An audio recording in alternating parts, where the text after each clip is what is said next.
What's going on YouTube? This is my 2001 Prelude SH, and a few viewers asked me for a few subscribers asked me for a POV drive. So I am gonna talk to you a little bit about this car and kind of give you a 1-year review owning it. Who cares about a 5th gen Prelude? Not many people, but I've had this car about a year and I really like it. Done a few modifications, nothing too heavy. But I'll just talk a little bit about the car and do a acceleration rip here for you.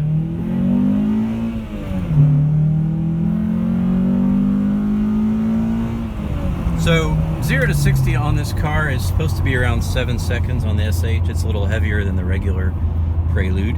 And to achieve that, one would have to stay in first gear to redline, shift, and if you shift right at redline, then the RPMs will be right around 5,400, which is where VTEC happens. So in second gear, you could be in VTEC from first gear all the way to 60 if you shifted at redline in first, and that would be sort of optimal acceleration, which I didn't do there, obviously.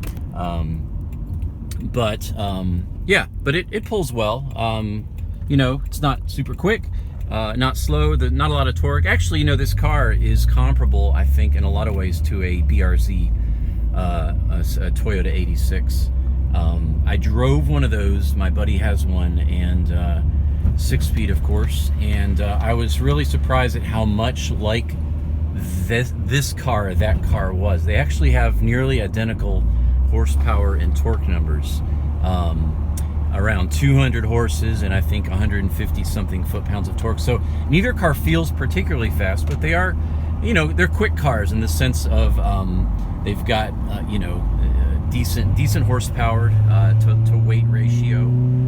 That car, I believe, is lighter than this one, but again, I was surprised at how similar they both were. And you know, going back reading reviews of the 5th gen Prelude, I was again surprised at how many of the same things were said about 5th gen Preludes that were said about BRZs. You know, the strengths being it looks good, it's well put together, its seating position, the connection driver, you know, steering feedback, suspension feedback, handling. Those are all very similar things with the two cars. And then the you know, kind of the downfall being the lack of torque, lack of pull. Going up a hill here, but I've got it floored. So it's a fun car to drive. It's not the fastest car. I've had it for a year. I've had minimal problems. I did talk about in my last video, I just did a carbon cleaning on the EGR system, which was quite a messy job. Took about 3 hours. I think the dealer charges, I want to say 4 hours for that. It was pretty involved. Not super involved. It was nuts and bolts, you know, basically Legos, but in the sense of I had to take 5 or 6 things off in order to get there, and then it was pretty messy once I got in there, but not bad. I think the car runs better, by the way, just to follow up. We'll see how MPG does, but when I cranked the car this morning, the very first time, you know, after having done that the other day, I thought, you know, it just seems like it even cranks and is breathing a little smoother. Acceleration might be a little better, a little smoother. It's probably placebo, but you never know. I did clean 216,000 miles of carbon out of the EGR ports in the intake area, so who knows? But yeah, let me kind of, what I wanted to talk about is that what I just did is the reason this car's fun. This is not a fast car. I have a Fiesta ST that's highly modified that is truly fast. This, in comparison, is not fast. But that Honda revving, that high revving engine is something that just never gets old. It's just so much fun to rev this car. And you know, some folks also, when this came out 20 years ago, people were calling it a poor man's NSX, which, you know, it has some of the same, again, character of the NSX, not in any way comparable, but you know, it has the same idea of a low-riding, good-looking car that doesn't have the most torque when compared to other sporty or sports cars that are out there, but you know, revs all the way almost to 8,000 RPM in this case. And so yeah, I get that. But you know, if you're thinking about getting a Prelude, a 5th gen, I'm at the point in my life, it's 2020 when I'm filming this, and I'm kind of done with cars that are more than about 25 years old. And the reason for that is I've had a few older cars. I had a 1980 Civic. I think there's a few videos of it on my channel. But getting parts and repairing some of that older stuff just became a headache.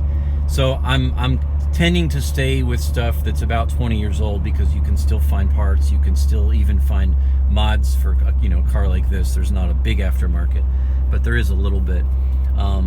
But yeah, so my thoughts on the Prelude. I really feel like this is kind of what I wanted to say in this video.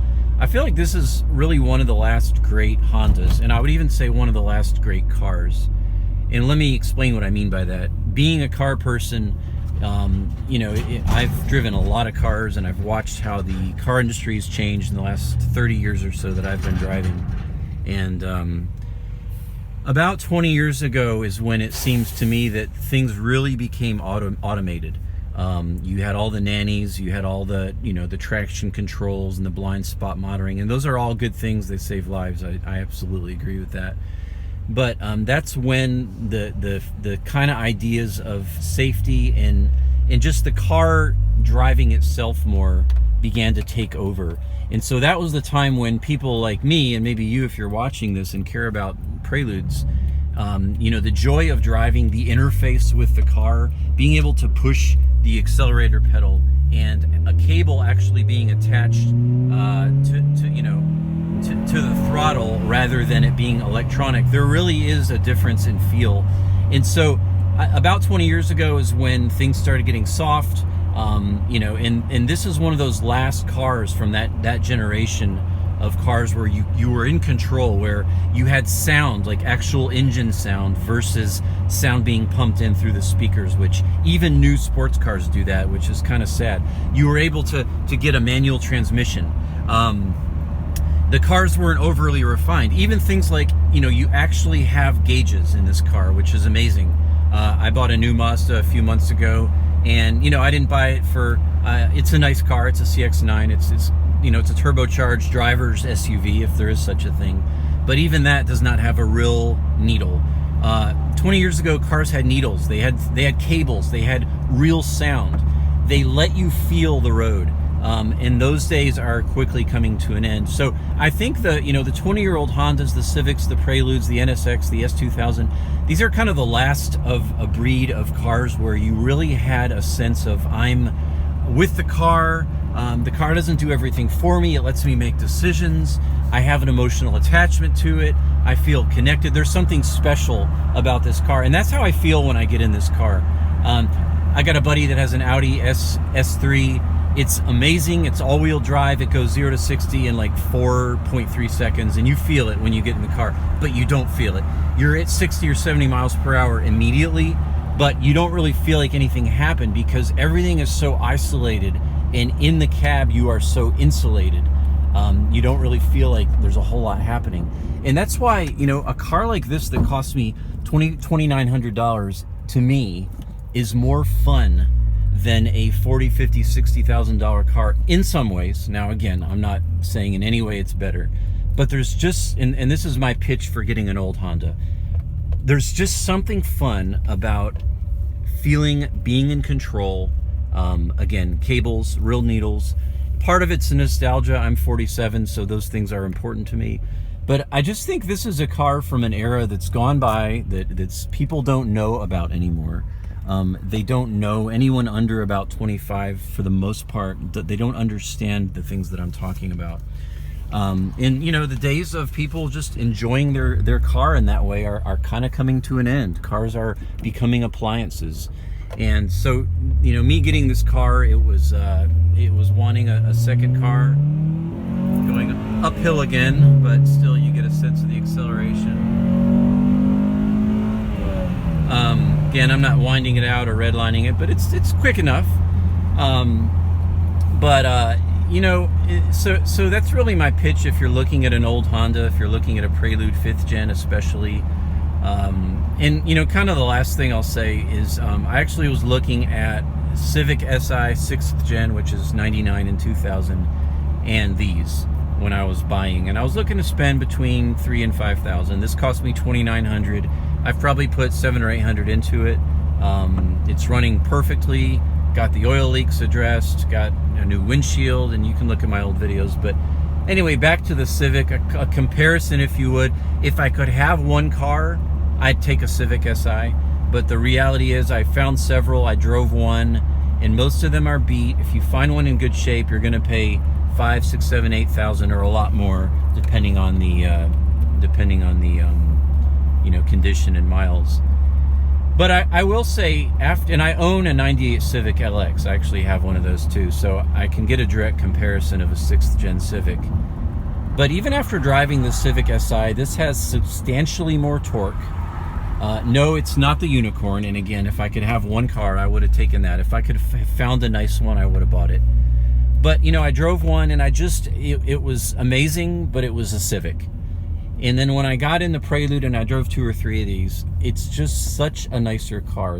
I mean, just little things like the seats, the interior layout, the air conditioning. When you turn the air conditioning on in a 6th gen Civic, it sounds like you're in a side of a vacuum cleaner.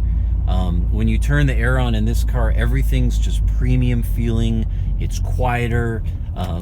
It just feels much more like a premium car. So, you know, just all of that. So I will say, you know, though I didn't end up with a 6th gen Civic, and I could have kept looking and found one, but I'm really happy with this car in retrospect. It's definitely a way nicer car. When I still nowadays, every once in a while, I drive my '98 LX, and then I get in this and I'm like, man, I feel like I've gone from a tin can to an actual premium car. You shut the doors, you know, there's a thunk instead of a hollow sound. There's just so many ways that the Prelude is superior to the Civic. You know, again, the SI is the unicorn, so it's a better car overall. They're more rare, but this is a great car. So if you're looking for a Prelude, a 5th gen, I think that the 5th gen is it's the most well-rounded, best looking of the Preludes.